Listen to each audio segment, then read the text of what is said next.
어떤 일이 일어나야 종말이 시작되는가? 많은 사람들이 종말이 시작됐다 말하기도 하고 참 여러 가지 다양한 말들을 하는데요. 성경에는 반드시 어떠한 일이 일어나야 종말이 시작된다 이렇게 말합니다. 징조가 있다는 것이죠. 그래서 오늘은 시대의 표적인 무화과에 대해서 말씀드리겠습니다. 이스라엘 백성들은 하나님을 사랑함이 없어 버림받은 겁니다.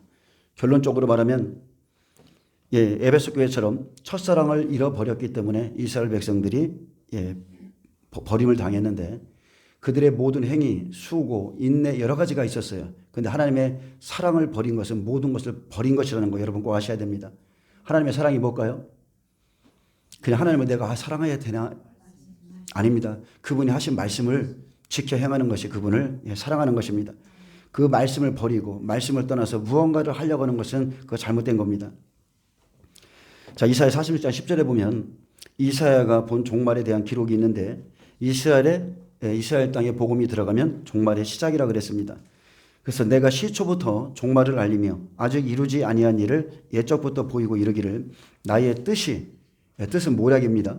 나의 모략이 설 것이니 내가 나의 모든 기뻐하는 것을 이루리라 하였노라. 내가 동쪽에서, 자 개역 한글 성경이에요. 내가 동쪽에서 사나운 날 짐승을 부르며 이건 개역 한글이고요. 내가 동쪽에서 사나운 날짐승을 부르며 즉 내가 동방에서 독수리를 부르며 이게 개역 한글이에요. 먼 나라에서 나의 뜻 나의 모략을 이룰 사람을 부를 것이다. 그래서 하나님께서는 종말이 되면 내가 동방에서 독수리를 부르겠다. 먼 나라에서 나의 뜻을 이룰 이방인 두 증인을 부르겠다고 그렇게 모략을 세워 놓으셨습니다. 내가 말하였은즉 반드시 이룰 것이요 계획하였은즉 내가 경영하였은즉 반드시 시행하리라. 마음이 완악하여 공의에서 멀리 떠난 너희여 내게 들으라. 내가 나의 공의를 가깝게 할 것인즉 그것이 멀지 아니하나니 나의 구원이 지체하지 아니할 것이라. 내가 나의 영광인 이스라엘을 위하여 구원을 시온에 베풀리라. 아멘. 하나님은 역사의 절대적인 주관자시고 역사를 경영하시는 절대적인 주권자이십니다. 내가 처음부터 시초부터 종말에 있을 일을 알리었다. 그리고 아직 이루지 않은 일을 옛적부터 보이셨고 나의 모든 기뻐하는 뜻을 이루리라고 약속했습니다. 그것도 나의 영광인 이스라엘을 위해서 구원을 베푸는 것. 그게 하나님의 뜻입니다. 종말이 되면 내가 동방에서 독수리를 부르며 먼 나라에서 나의 뜻을 이룰 사람을 부를 것이라 말씀하신 대로 동쪽에서 누구를 부릅니까? 가장 말씀과 성령이 충만한 이방인 두 증인을 불러서 여러분 초림이랑 항상 겹쳐보시면 간단해요. 동방박사 보내죠? 똑같은 겁니다. 그래서 마음이 완악하고 공의에서 떠난 이스라엘 백성들에게 보낼 것이라고 그랬습니다. 예수님을 영접하지 않는 백성들. 그래서 내가 나의 공의를 가깝게 할 것이다. 그리고 그것은 멀지 않았다. 하나님의 의 이스라엘 백성 구원의 시간이 이제 가까이 왔고 나의 구원은 지체하지 않을 것이고 내가 나의 영광인 이스라엘을 위해서 구원을 시온에 베풀리라. 심판과 구원 이것이 바로 열매를 추수하는 일입니다. 복음서 중에 요한복음 독수리 복음이죠. 독수리 성령의 복음. 성령님이 오실 것을 소개했고 성령이 오시면 이방인들이 구원을 받을 것이기에 그래서 사마리아 여인을 찾아가는 모습을 보여준 겁니다. 그녀는 야곱의 우물물 율법이죠. 야곱의 우물물을 마시고 있었고 6 남편이 있었으며 그에게 생수를 주셔서 구원하신 것처럼 마지막 때도 이렇게 갈급한 자들을 이스라엘 백성들을 찾아가시는 거예요. 너희는 넉 달이 지나야 추수할 때가 이르겠다 하지 아니하느냐? 그러나 나는 너희에게 이르노니 너희 눈을 들어 밭을 보라. 희어져 추수하게 되었도다. 여러분 지금 이 눈이 떠지기를 축복합니다. 이사야 46장에서는 이스라엘 백성의 복음이 들어가면 종말이라 하셨고 47장에서는 종말의 음녀 바벨론이 심판받을 것이라 하셨는데 실제적으로는 계시록 17장 18장에 바벨론의 음녀가 등장하죠. 마찬가지로 창세기 11장에 바벨탑 사건이 일어나는 것을 미리 보여줬습니다. 이렇게 시초부터 알리신 거예요. 계속 알려주셨어요. 우리가 역사의 흐름을 보면 애굽, 바벨론, 로마 마지막에 또 바벨론이죠. 바벨론에서 이제 바벨론이 나오고 좋은 무화과 나쁜 무화과 그리고 그 안에서 열매를 찾아서 하나님이 싹 골라내시는 것. 이게 하나님의 뜻입니다. 계시록 11장 1절에서 6절에 보면 믿는 자 안에서 자 이방인들 중에서 두 증인이 나와야 종말의 시작입니다. 아멘. 제일 먼저는 평화협정, 삼성전, 적그리스도, 두증인. 여러분 이 순서로 가는 거예요. 그래서 두증인은 지금도 두증인이 많이 나와 있죠. 각 나라나 자기가 막 두증인이라고 그래요. 먼저 번에 어떤 분은 강원도에서 막 산에 들어가서 막 쌀 사놓으면서 자기가 두증인이라고 막 그러잖아요. 그런데 두증인은 지금 나와 있는 사람이 아니고 한일회가 시작할 때 세워지는데 사람이 원한다고 되는 것도 아니고요. 하나님이 보실 때 가장 합당한 자를 찾아서 보내십니다. 두증인이 권세를 잇고 세워지면 그가 이스라엘 땅에 들어가 사역을 마치고 죽는 날과 부활하는 날까지 딱 1260일이라는 시간을 아예 정해놓으셨습니다. 시작부터 죽음까지 부활까지 딱 정해놓으셨어요.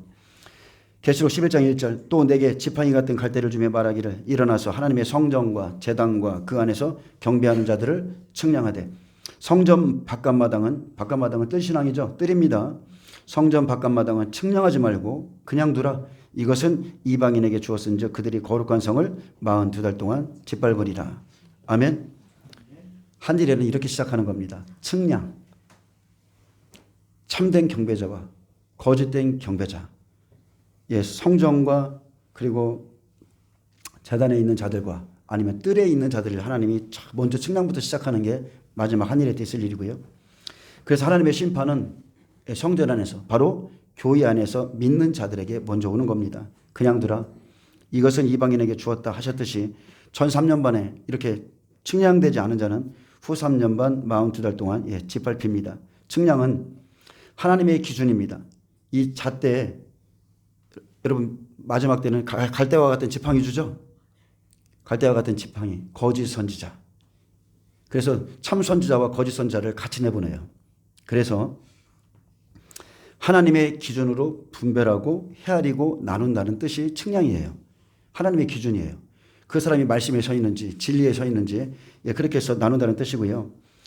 교회 안에서 마지막 때 어떻습니까? 세상에서 그물을 물가로 끌어내서 갈라내시죠. 좋은 물고기, 나쁜 물고기 가르는 거랑 똑같습니다.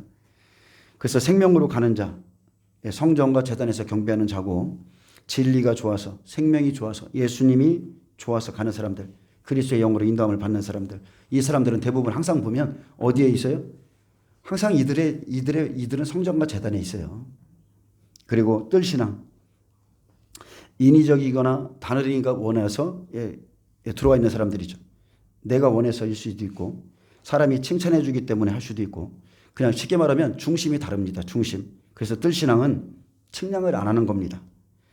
그 사람들은 복음에 순종하지 않습니다. 항상 바깥에 더 관심이 있어요. 여러분 성막을 보면 구약의 성막을 보면 문은 하나죠.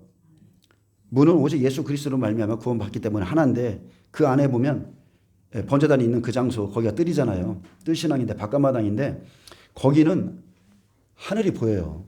세상과 하나님을 겸하여 섬기는 곳이에요. 성소신앙이 돼야 탁 완전히 하나님 안에 있는 겁니다.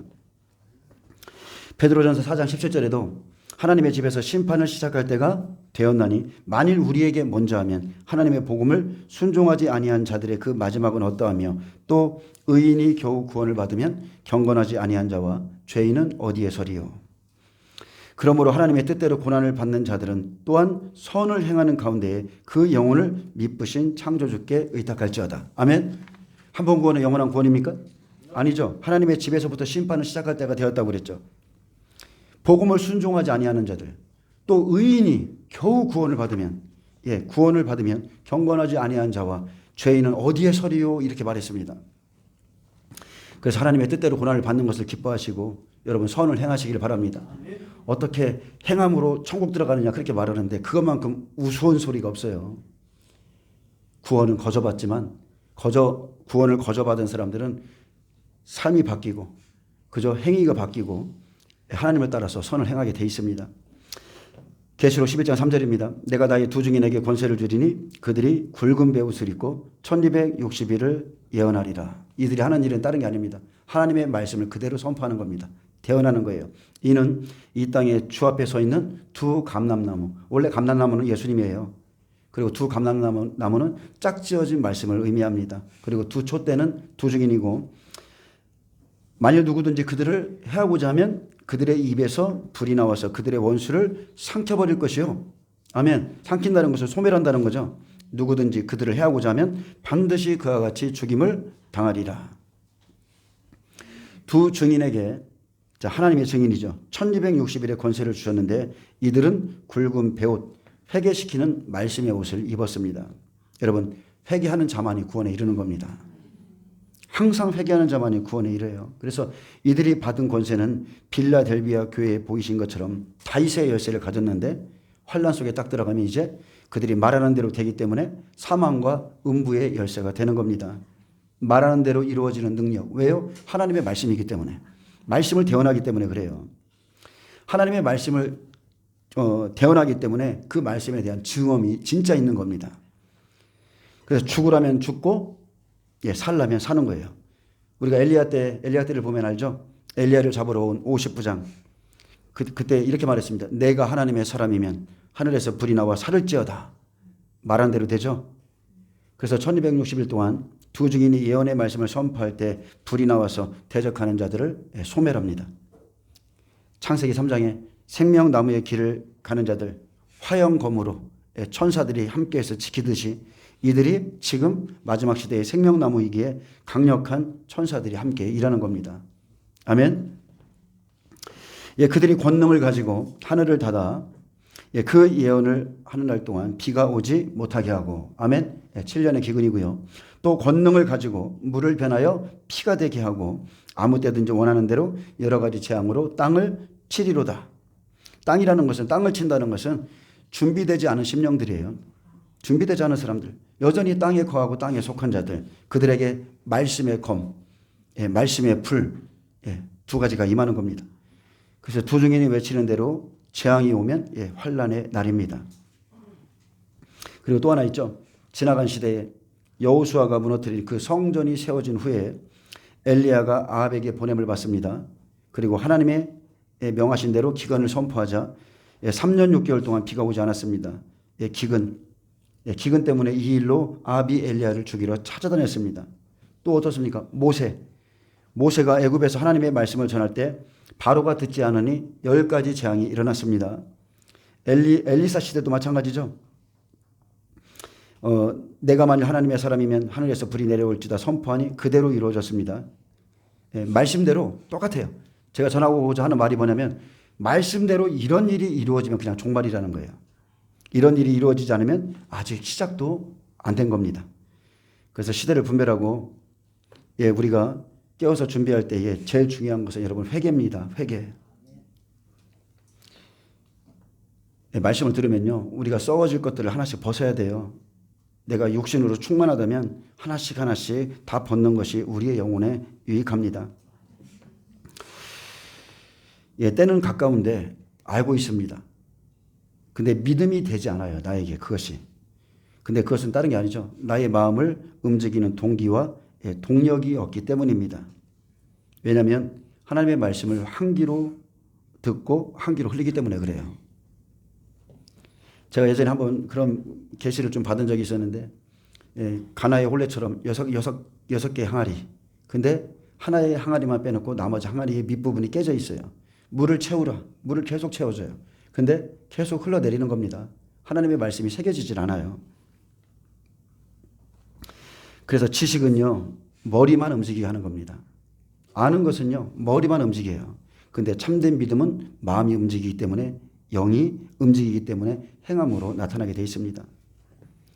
제사장들이 벗게 딱 메고 하나님께서 요단강 물을 발에 딱 들여라. 딱 딛는 순간에 요단물이 쫙 갈라지듯이 믿음으로 걸을 때에 역사가 일어납니다. 여러분, 사사기를 좀 펴보겠습니다. 사사기 9장입니다.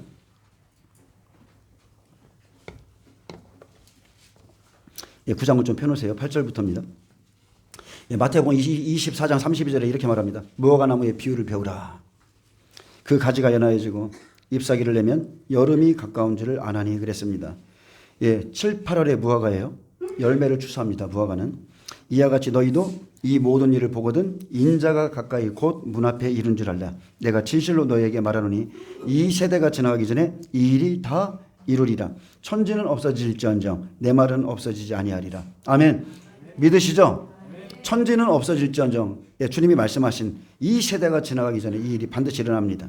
율법의 한 세대 100년, 그죠? 아브라함이 이삭을 낳은 거 100년이에요. 은혜 시대 인생이 강건하면 7, 80이죠. 모세의 출애굽도 80세에 출애굽시켰어요. 무화과 나무 독립한 세대 사람들이, 예, 다 죽기 전에, 지나가기 전에 예수님이 오신다는 거, 예, 이것은 확실합니다. 자, 나무는 사랑과 시대를 나타냅니다. 여호수아는 예수님이죠. 그러니까 모세는 구약 시대, 여호수아 예수님 시대, 사사기 12명이죠. 사사 시대, 예, 사도행전 시대와 똑같은 거예요. 예, 성령 시대라는 것입니다. 그래서 성령 시대에 나무에게 말했습니다. 예, 9장 8절 보겠습니다. 감람나무는 구약 시대예요. 하루는 나무들이, 자, 나무는 사람이에요. 백성들이죠. 하루는 백성들이 나가서 기름을 부어 자신들 위에 왕으로 삼으려 하여 감람나무에게 이르되 너는 우리 위에 왕이 되라 하매 감람나무가 그들에게 이르되 내게 있는 나의 기름은 하나님과 사람을 영화롭게 하나니 내가 어찌 그것을 버리고 가서 나무들 위에 우쭐 대리요 한지라. 자, 감람나무는 구약의 선지자 시대입니다. 오실 메시아, 그 약속을 가진 사람들, 이것을 잘 준비해서, 예수님의 말씀을 잘 준비해서 기름 부음 받고 왕이 되는 시대였고, 감람나무는요 자신의 일을 잘 알고 있었습니다. 나의 기름은 하나님과 사람을 영화롭게 하는 것이다. 기름은 열매를 짜서 나오기에 하나님께 영광이고 사람들 위해 자신을 높이지 않고 겸손케 하며 사람의 생명을 살립니다. 그래서 하나님의 기름 부음을 받은 자는요 절대로 스스로 높이지 않습니다. 그는 하나님만을 높이게 돼 있어요. 그것이 참된 기름 부음입니다. 아멘. 자, 그리고 사사기 9장 10절에서 11절. 자, 무화과 나무죠. 이제 복음 시대가 나옵니다. 나무들이 또 무화과 나무에게 이르되 너는 와서 우리의 왕이 되라 하매 무화과 나무가 그들에게 이르되 나의 단 것과 나의 아름다운 열매를 내가 어찌 버리고 가서 나무들 위에 우쭐 대리요 한지라. 무화과 나무는 신약, 즉 예수님 시대. 모세가 율법의 씨를 뿌리고 예수님이 오시면 율법을 복음으로 완성시키는 시대입니다. 즉 그냥 율법 추수, 율법을 마치는 시대. 그래서 열매 맺은 이스라엘 백성은 12제자였고 사도행전에서 더한 열매를 맺습니다. 세례 요한은 회개 합당한 열매를 맺은 자고요. 열매를 찾으시기 때문에 열매를 드려야 되는 거예요. 내가 나의 단 것과 아름다운 열매를 버리고 가서 어찌 나무들 위에 우쭐대리요, 어찌 사람들 위에 우쭐대리요. 이 일은 왕으로 세워지는 것보다 더 귀한 일이라고 그랬어요. 아멘. 자기의 사명, 여러분 자기의 사명은요 사람이 나를 왕으로 세워지는 것보다 더 귀한 일이에요. 또 12절 13절 봅니다. 자, 포도나무 나오죠. 이제 성령 시대, 자, 은혜 시대입니다. 나무들이 또 포도나무에게 이르되 너는 와서 우리의 왕이 되라 하매 포도나무가 그들에게 이르되 하나님과 사람을 기쁘게 하는 내 포도주, 새술이죠.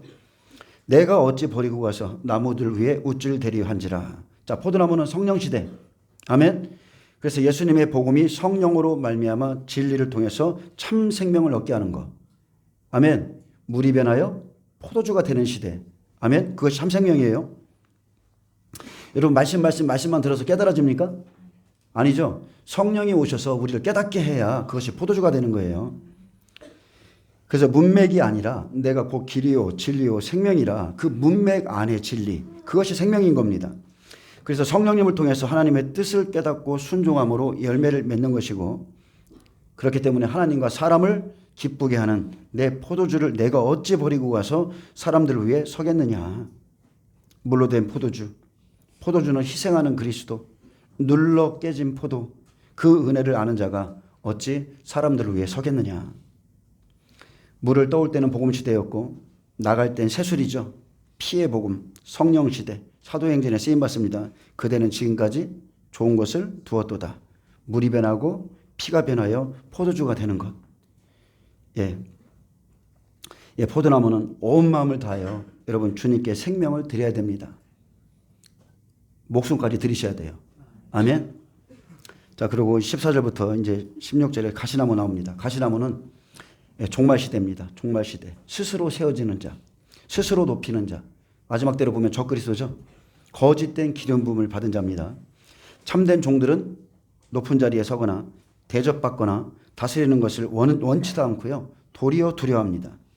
자, 14절에 자, 가시나무가 어떤 자인지 자, 이에 모든 나무가 가시나무에게 이르되 너는 와서 우리 위에 왕이 되라 하매 가시나무가 나무들에게 이르되 만일 너희가 참으로 내게 기름을 부어 너희 위에 왕으로 삼겠거든 와서 내 그늘에 피하라. 내게 와서 피하라. 그리하지 아니하면 불이 가시나무에서 나와서 레바논의 백향목을 사를 것이니라 하였느니라. 이제 너희가 아비멜렉을 자 1절에 아비멜렉이죠. 아비멜렉을 세워서 왕으로 삼았으니 너희 행한 것이 과연 진실하고 의로우냐. 이것이 여룻바알과 그 집을 선대함이냐. 이것이 그의 손이 행한 대로 그에게 보답함이냐. 기드온의 아들 요담이 자기 아버지의 집을 쳐서 그의 아들 70명을 한 바위에서 쳐 죽인 기드온의 아들 요담이 기드온의 첩의 아들 아비멜렉을 세워서요. 다시 말합니다. 자, 기드온의 아들 요담이 자기 아버지의 집을 쳐서 그의 아들 70명을 한 바위에서 쳐 죽인 기드온의 첩의 아들 아비멜렉을 세겜 사람 위에 왕으로 세운 것을 저주했습니다. 여러분, 아비멜렉은 가시나무예요. 사람을 죽여서 높아진 자입니다. 그가 왕으로 세워지면 세겜 사람 위에 그가 왕으로 세워지면 내 그늘에 피하라. 계속 사람을 죽이고서 세워진 자이기 때문에 이제 내 그늘에 피하라. 마지막 때 적그리스도가 세워지면 여러분은 다 이런 통제 안에 들어가게 돼 있습니다. 그리하지 아니하면 불이 죽음이죠. 가시나무에서 나갈 것이다. 죽음이 나갈 것이다. 그래서 마지막 때 가시나무 적그리스도가 레바논의 백향목 성전의 기둥 같은 사람들을 용납할에서 두 증인까지 모두가 싹 죽이는 겁니다. 기드온의 아들을 죽인 것 같이. 그래서 하나님은요, 그가 이스라엘을 다스린 지 3년 후에 아비멜렉과 세감 사이에 악한 영을 보냈습니다. 그가 테베스를 점령하고자 했을 때 한 여인이 맷돌 윗짝을 아비멜렉의 머리 위에 던져서 그의 두개골을 깨뜨렸고 여자에게 죽는 것이 부끄러워서 청년에게 칼을 빼어 날 죽여달라 했고 청년이 그를 찔러 죽였습니다. 참 재미있는 죽음이죠. 어이없이 죽게 만드는 거예요. 그래서 하나님의 사람 기드온은 사사였습니다. 베푼 은혜를 원수로 갚고 요담의 형제 70명을 죽인 그의 악행 때문에 하나님이 그 머리에 갚으심으로 요담의 저주가 그에게 그대로 임했습니다. 그래서 우리는 가시나무를 통해서 마지막 때 적그리스도는 심판받는 것을 우리는 알 수 있고요. 그리고 시대마다 일어날 일들을 말씀을 통해서 우리가 깨달아야 됩니다. 자, 감람나무 다시 한번 말합니다. 구약의 선지자 시대 선지자들이 감람류 기름 부음을 받고 오실 예수님의 말씀을 준비해서 왕이 된 자들, 사람의 왕 노릇하지 않습니다. 그래서 내 제자는 사람에게 왕 노릇하고 예수님의 제자는 사람에게 종 노릇합니다. 무화과나무 신약 복음 시대, 예수님 시대, 예수님이 열매 맺는 시대, 예수님이 이스라엘 백성에게 복음 주고 12 제자들이 복음의 열매 맺어서 사도행전에서 복음을 전하고 또한 세례 요한이 회개에 합당한 열매를 맺지 않으면 찍어버린다가 경고해 주었던 그 시대, 그리고 포도시대, 성령시대입니다. 은혜시대예요. 예수님의 복음이 성령으로 말미암아 진리를 통해서 생명을 얻게 하는 시대. 지금은 복음으로 열매를 맺을 때이고 이제 은혜시대가 마치면 여러분 열매를 거두러 오신다는 거 꼭 기억하세요. 감람나무는 오실 메시아인 또 무화과나무 시대를 준비하고 무화과나무 시대는 포도나무 시대에 오실 성령을 받기 위해서 준비하고 포도나무 시대에 사는 우리는 가시나무 시대에 반드시 열매를 추수하는 것을 알고 지금 우리는 준비하는 겁니다. 아멘. 이것을 준비시키는 것이 주의 종들이 해야 될 일입니다. 시대가 임하기 전에 미리 알려주는 것. 예레미야 24장 보겠습니다. 자, 하나님의 계획은 모든 사람들이 구원받기를 원하는 거지만 좋은 무화과와 나쁜 무화과의 환상을 통해서 자, 마지막 시대에도 또 돌아올 자와 버림받을 자가 있음을 말씀했습니다. 말씀을 듣고 회개하는 자에게는 누구든지 구원이 임합니다. 근데 끝까지 거역하는 자들에게는 멸망이 있음을 선포했습니다.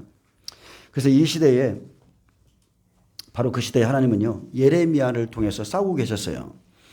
예레미야의 입술을 통해서 거짓 선지자들과 목자들과 싸우고 계신 겁니다. 아멘. 이것은 영적 전쟁이죠.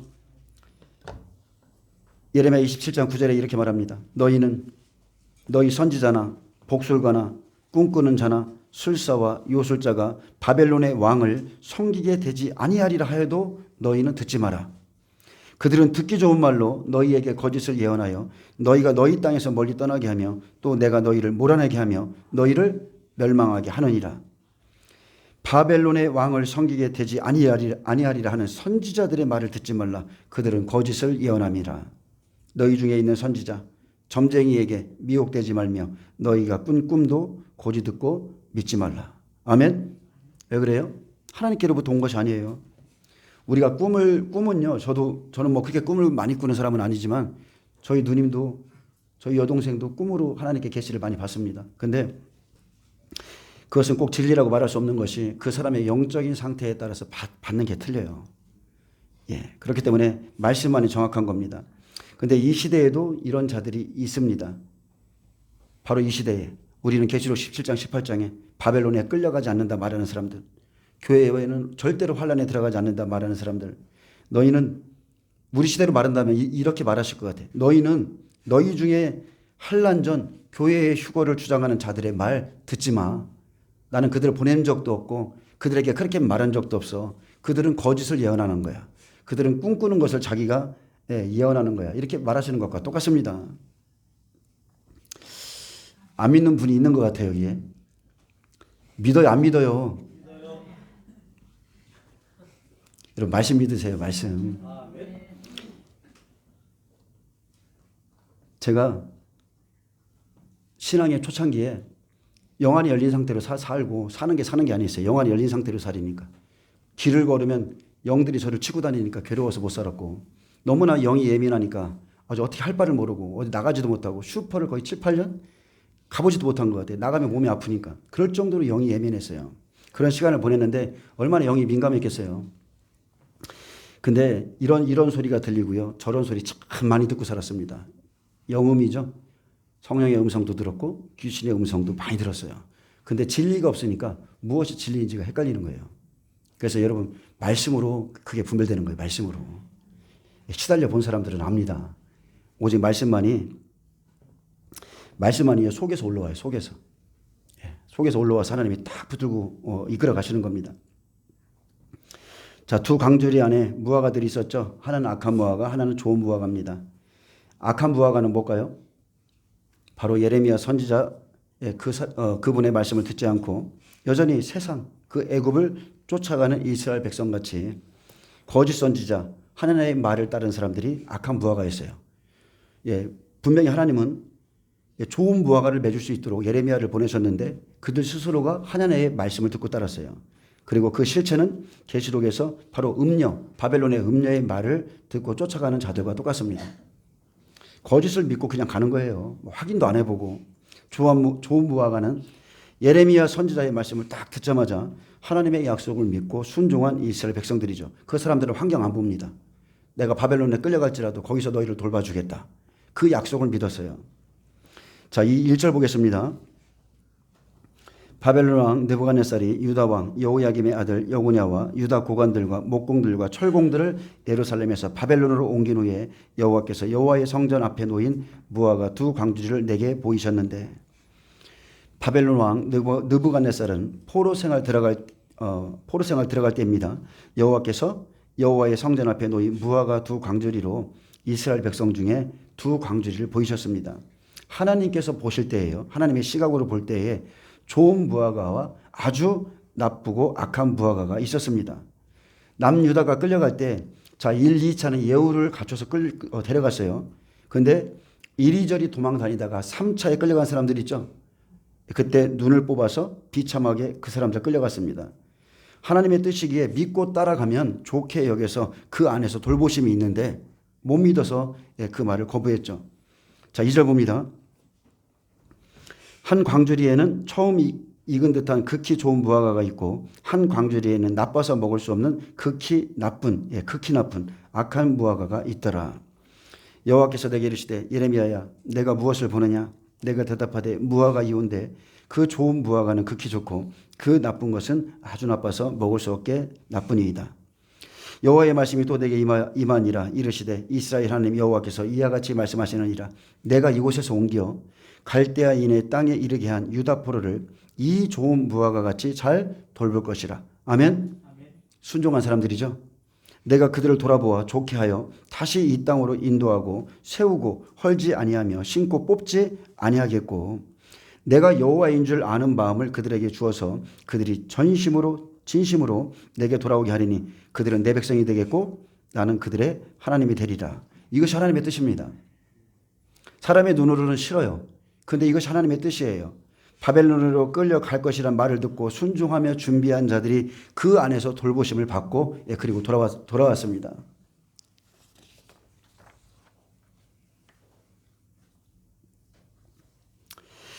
그래서 70년의 포로 생활을 통해서 또한 주 70년에 버림받을 자들로 미리 보이시죠? 이중적인 예언입니다. 그래서 바리새인들 같이 성경을 박식하게 많이 아는 것보다 그냥요 하나님의 뜻을 찾는 것이 중요하고 뜻에 순종하는 것이 훨씬 더 중요합니다. 아멘. 그것이 하나님을 아는 겁니다. 말씀을 알면 뭐예요? 매일 들으면 뭐예요? 순종이 없는데. 그래서 좋은 무화과와 나쁜 무화과 나무의 차이는 바로 생각의 차이입니다. 생각의 차이, 마음의 차이. 내가 누구의 말에 더 귀를 기울였느냐. 바벨론에 끌려갈 것이란 예레미야의 말과 절대로 그렇지 않다는 하나님의 말 중에 하나님의 뜻을 깨닫고 순종한 자가 좋은 무화과 나무기에 포도로 끌려갈지라도 그 환난 안에서 돌보심을 받는 거고요. 그 사람들은 현실을 보지 않고 그냥 하나님의 뜻, 즉 말씀을 쫓아간 사람들이에요. 나쁜 무화과는 하나님의 뜻이 아닌데도 그냥 자기가 들은 말씀, 하나냐 선지자의 그 말씀, 자기 뜻, 그리고 자기가 좋아하는 것을 따라가는 겁니다. 하나님의 말씀보다 사람의 말을 듣고 쫓아갔어요. 그래서 시대마다 나무의 길이 있습니다. 그래서 여러분은 시대를 분별할 줄 아셔야 되고, 분명히 생명나무의 길과 선악나무의 길이 마지막 때도 똑같이 있습니다. 8절에 여호와께서 이와 같이 말씀하시느니라. 내가 유다의 왕 시드기야와 그 고관들과 예루살렘의 남은 자로서 이 땅에 남아있는 자와 애굽 땅에 사는 자들을 나빠서 먹을 수 없는 이 나쁜 무화과 같이 버리되. 자, 이들은 예레미야의 말을 듣지 않고 하나냐를 따랐던 백성들입니다. 하나님의 말씀을 따르지 않았기에 아주 나쁜 무화과를 하셨고요. 이 사람들이 어떤 일을 했습니까? 하나님께서 예레미야에게 징조를 주셨죠. 예레미야의 목에 나무 멍에로 하나님의 뜻을 보여주셨어요. 근데 이것을 매기 싫다고 선지자의 목에서 딱 벗겨버리고 대신 그 사람들이 새 멍에를 매게 된 겁니다. 그것이 열매이기에 먹을 수가 없어서 버리셨죠. 나쁜 무화과. 그렇듯이 마지막 시대에 나쁜 물고기 다 버립니다. 그래서 종들이 해야 될 일은 하나님의 뜻을 깨달아서 성도들의 영혼을 오직 영생으로 인도할 수 있는 선생이 되어야 됩니다. 그래서 나는 나쁜 무화과인가? 좋은 무화과인가? 나는 어떤 말씀에 순종하고 있는가? 나는 과연 말씀에 순종하는 자인가? 내 삶을 뒤돌아보면서 내가 스스로 자신을 분별해 보셔야 돼요. 밤에 누워서 심중에라도 생각하고 그렇게 한번 깊이 생각해 보셔야 됩니다. 아멘. 자, 그러므로 9절입니다. 세상 모든 나라 가운데 흩어서 그들에게 환난을 당하게 할 것이며 또 그들에게 내가 쫓아보낼 모든 곳에서 부끄러움을 당하게 하며, 이것은 1878년 동안 실제 그랬습니다. 그리고 말거리가 되게 하며 조롱과 저주를 받게 할 것이며 내가 칼과 기근과 전염병을 그들 가운데 보내 그들이 내가 그들과 그 조상들에게 준 땅에서 멸절하기까지 이르게 하리라 하시니라. 예레미야 25장 11절은 말합니다. 너희가 내 말을 듣지 아니하였으므로 이 모든 땅이 폐허가 되어 놀랄 일이 될 것이며 이 민족들은 70년 동안 바벨론의 왕을 섬기리라. 다른 게 없습니다. 순종치 않은 열매 맺지 못하는 나쁜 무화과 버리듯이 마지막 때 똑같습니다. 포도나무도 마찬가지입니다. 자, 무화과 나무의 예언은 예레미야가 예언한 대로 이루어졌고요. 예수님이 오셔서 또 한 번 이루셨습니다. 아멘. 한 번 또 남았죠? 우리가 기다린 지금 한 일에 한 번 또 남았어요. 그래서 마태복음 21장 18절에 보면 열매 맺지 못한 무화과 로마에 끌려 멸망받습니다. 자, 하나님의 것이 아닌 것은 받아들이지 못하여 먹지 못합니다. 말도 마찬가지죠. 생명이 없으면 먹을 수가 없습니다. 자, 마태복음 21장 18절입니다. 이른 아침에 성으로 들어오실 때에 시장하신지라. 왜 시장하다는 표현을 썼을까요? 이제 율법이 마칠 때가 됐기 때문에 그래요. 마치고 십자가 지실 때가 되었기 때문에 자, 이제 열매를 찾아야 되는데 그래서 시장한 거예요. 3년 반이 공생애 동안 그렇게 복음의 말씀을 전했는데 그래서 길가에서 한 무화과 나무를 보시고 이스라엘 백성이죠. 그리로 가사 잎사귀밖에 아무것도 찾지 못하시고 나무에게 이르시되 자, 그 사람에게 말했습니다. 이제부터 영원토록 내가 열매가 맺지 못하리라 하시니 무화과 나무가 곧 마른지라.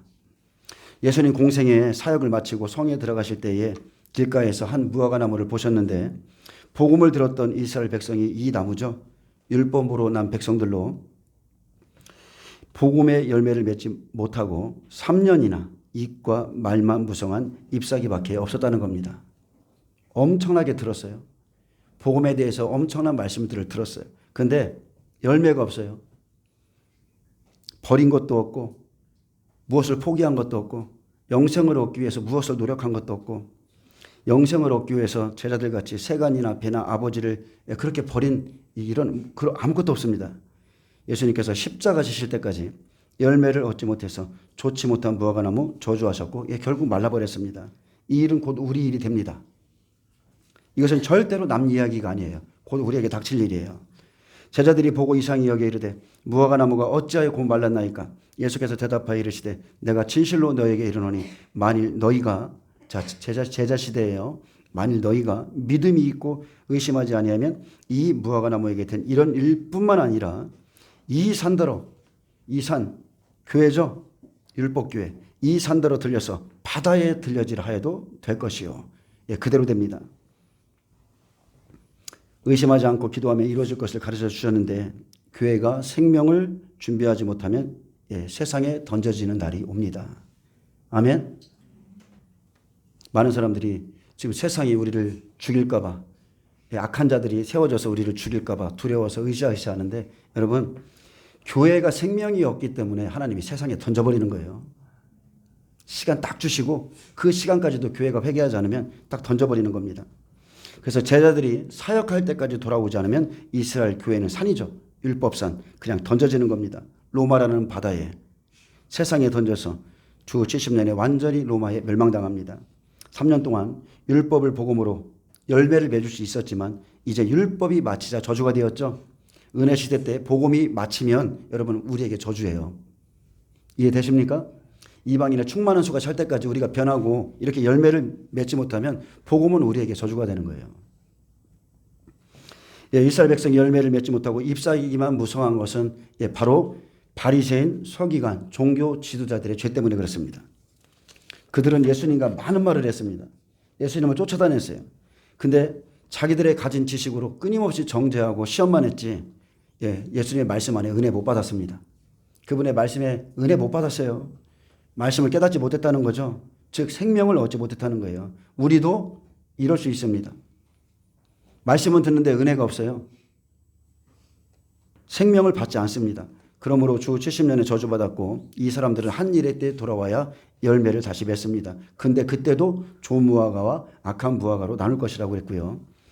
마태복음 21장에 공생애를 마칠 때까지 여전히 율법 성도는 있었지만 열매를 맺은 자는 없었다는 것. 자, 누가복음 13장 보겠습니다. 이스라엘 백성의 움직임을 우리는 봐야 됩니다. 마지막 때의 징조. 이스라엘 백성들 봐야 돼요. 특히나 지금은 러시아와 마지막 때 곡과 마곡 전쟁은 그것을 우리가 지금 눈여겨봐야 되는데 어쨌든 하나님의 그 사인은 이스라엘입니다. 자, 누가복음 13장 6절에 보면 이에 비유로 말씀하시되 한 사람이 포도원에 무화과 나무를 심은 것이 있더니 와서 그 열매를 구하였으나 얻지 못한지라. 자, 예수님의 포도원, 교회죠. 예수님의 포도원에 무화과 나무라는 이스라엘 백성들이 복음을 듣고 있었으나 자, 3년이나 열매가 없었습니다.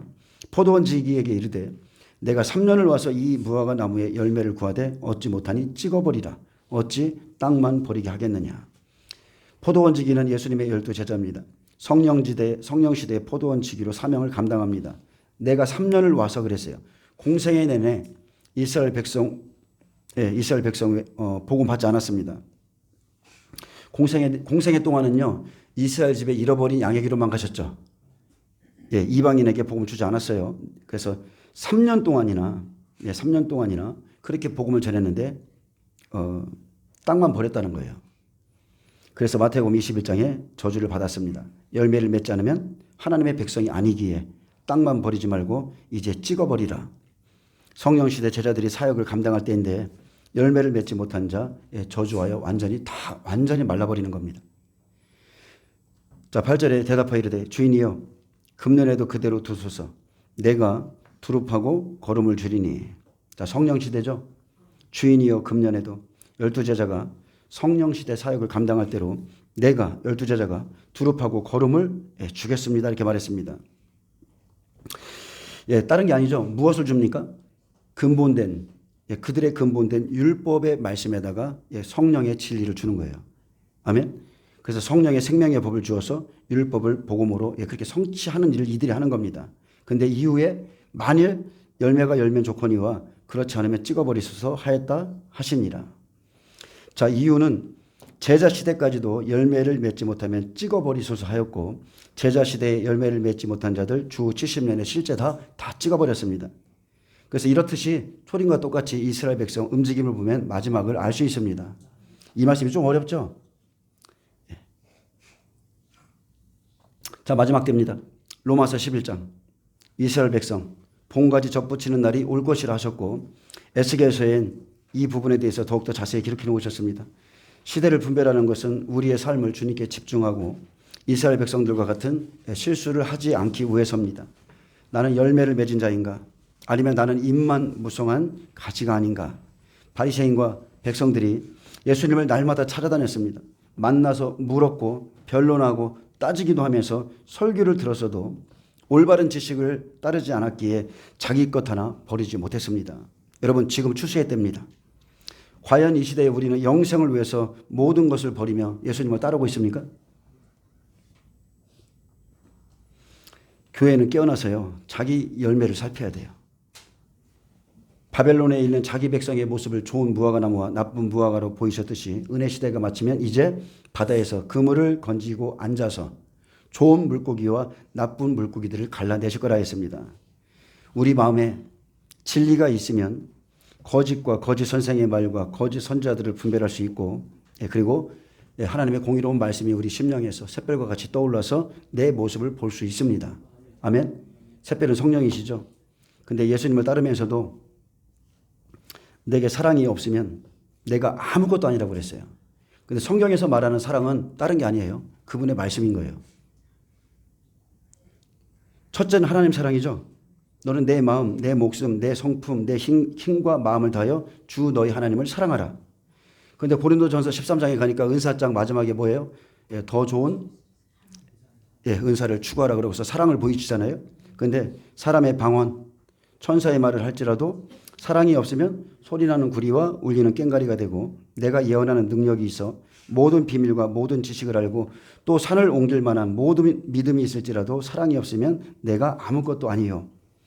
내가 내게 있는 모든 것으로 구제하고 또 내 몸을 불사르게 내줄지라도 사랑이 없으면 내게 아무 유익이 없느니라. 사랑은 오래 참고 온유하며 시기하지 않으며 자랑하지도 교만하지도 아니하며 무례히 행하지도 아니하며 자기의 유익을 구하지 아니하며 성내지 아니하며 악한 것을 생각하지 아니하며 불의를 기뻐하지 아니하며 진리와 함께 기뻐하고 모든 것을 참으며 모든 것을 믿으며 모든 것을 바라며 모든 것을 견디느니라. 사랑은 언제까지나 떨어지지 아니하되 예언도 패하고 방언도 그치고 지식도 패하리라. 예수님 오실 때 남는 것은 뭐만 있다고요? 사랑밖에 없습니다. 믿음도 소망도요, 예수님을 만나기 위한 도구일 뿐이에요. 그런즉 믿음, 소망, 사랑 이 세 가지는 항상 있을 것인데 그 중에 제일은 사랑이라. 사랑을 추구하되 신령한 것을 사모하라. 그래서 갈라디아서 5장 22절 뭐 힘들게 볼 필요도 없습니다. 내가 열매를 맺었나? 안 맺었나? 여러분 뭐 복잡하게 생각할 게 아니라 갈라디아서 5장 22절만 보면 돼요. 성령의 열매는 사랑과 희락. 두 번째가 희락이에요. 기쁨이 있어야 돼요, 여러분. 그 다음에 화평입니다. 오래 참음, 자비, 양성, 충성, 절제입니다. 마지막은 절제입니다. 내가 다 할 수 있지만 절제하는 거예요. 절제니 이 같은 것을 금지할 법이 없느니라. 그리스도 예수의 사람들은 육체함과 그 정욕과 탐심을 십자가에 못 박았느니라. 바로 이 사람들이 그리스도의 사람인 거예요. 아멘. 그리스도 예수의 사람들은 어디까지요? 정욕과 탐심까지 다 십자가에 못 박는 것까지가 그것이 열매입니다.